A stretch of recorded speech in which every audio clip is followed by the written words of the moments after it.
Bayan, magandang umaga po ang Kuya Ed. Second strike, no? Second strike po. Tingnan natin si Undersecretary Vince Dison.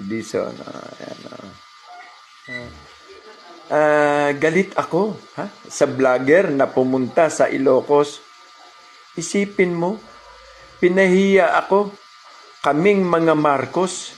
Isipin mo, pati mga palpak na mga construction, palpak, construction, at mga landslide, palpak na construction, at landslide, napahiya kami sa taga Davao. Taga Davao City nito. Bakit anong gusto mo? Hindi na makita ng publiko na palpak na construction.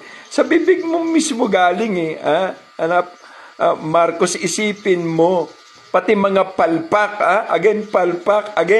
palpak ng mga construction. Alin? Mga construction project, ibig sabihin. Pati mga landslide,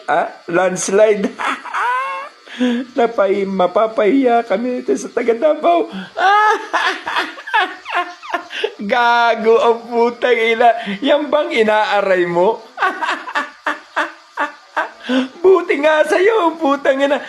Tapos magpapail ka ng kaso sa palagay mo. Tatanggapin niya ng korte. Totoo naman yung report ng DDS na mataba na yun na sinasabi mo. Yung tambok na mataba. Galit ako sa vlogger na pumunta. Bakit nagalit ka? Bakit nangingiba ng pera sa'yo? Hindi naman, di ba? Pumunta sa Ilocos, isipin mo, napahiya ako. Kaming mga Marcos, isipin mo, pati mga palpak. La mga construction project, at mga landslide.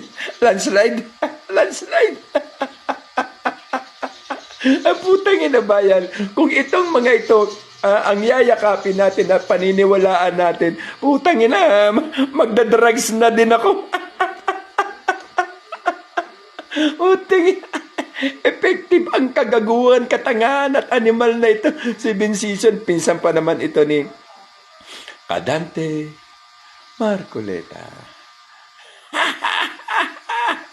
Kaya hindi siya pinaniniwalaan ni Kadante. Nagtitripon po.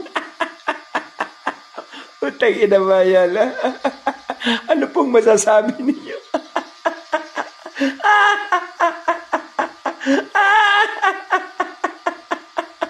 Parang ang hirap na makabangon.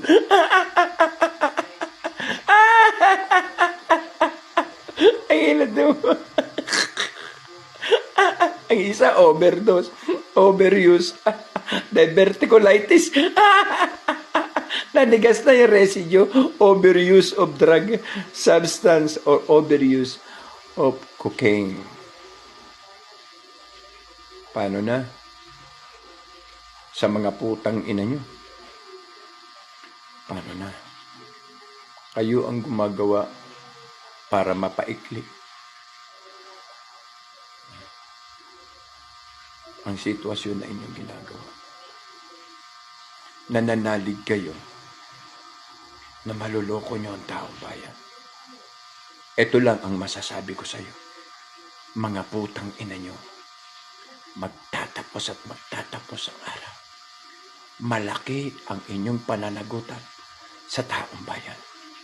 Hindi kami papayag na hindi kayo makonsolidate at ma-firing squad. Kamatayan para sa mga gago, sinungaling, hudas, at makapili na tulad nyo. Mga korap, matatapos ang araw nyo. Yan ang kabayaran sa katarantaduhan nyo.